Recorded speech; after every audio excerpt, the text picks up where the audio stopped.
ओम श्री साई बरदाय नमः। बाबा बरदाता मनुष्य पंचकोशरे आबद्ध दिव्य ज्योति आ बाबांकर बरलाभ कले यही पांचटी जाक कोश उत्तम रूपे काम करे एवं दिव्य ज्योति को अनिर्वाण रखे।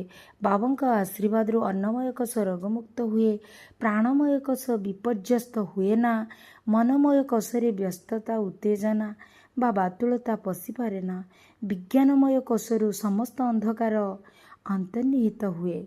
आनंदमय कोश को परिपुष्ट एवं निर्मल करी बाबा से भरी दियंती दिव्य आनंद।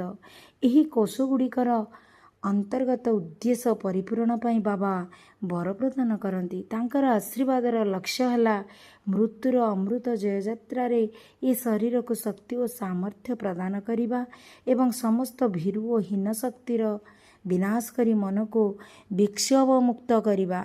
तांको आशीर्वाद फल मनरे समभाव प्रतिष्ठित होई बुद्धि और विवेक अधिक तीक्ष्ण हुए एवं फल मनुष्य अनंत असीम महासत्ता अवधारणा करी अपूर्व प्रशांतिर अधिकारी हुए।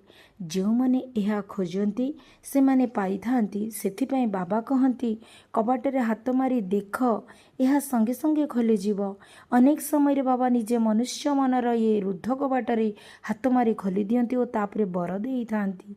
जेतेबेले व्यक्ति दुख भोग बा अनुताप बा धर्मानुसारण बा प्रार्थना बा तपस्या बा अध्ययन फल पुरस्कार लाभ करने को उपयुक्त हुए, सेतेबेले वरदाता को करुणा प्रदान करने निमंते विद्यमान हुअन्ति। जय साई राम।